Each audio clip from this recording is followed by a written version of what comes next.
King Kohli Virat Kohli को स्थान पूरण कर टीम इंडिया। जी हाँ दर्शक बंधु, टी20 विश्वकप सुपर 8 दक्षिण आफ्रिका शोचनीय पराजय वरण करने पर भारतीय दलर बैटिंग में दुर्बलता पुणी पदार पड़ जाए। ग्रुप पर्यायर जो दुर्बलता देखा तार भरपूर सुजोग नहीं दक्षिण आफ्रिका। तेज भारतीय दलर यह दुर्बलता आरंभ होता 2024 विराट कोहली अवसर पर। आजिकाली भारतीय बैटर मैंने अति आक्रमक अभिमुख रखी खेलुवा बेले पूर्व 3 नंबर आसी विराट कोहली जो सुरक्षा जाल प्रदान करुले अभाव अनुभूत होउछि। ओपनर भाव विफल हेले यही सुरक्षा जाल काम आसूला।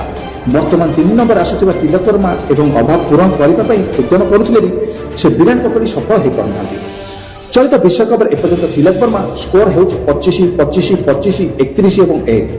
विराट जपरी परिस्थिति और पिच को देखि निजर बैटिंग कौशल और अभिमुख्य परिवर्तन करती ताहा एबे आउ नहीं। अधिकांश बैटर केवल चौका छक्का मारिबाकू उद्यम करुछन्ति। परिसंख्यान अनुसार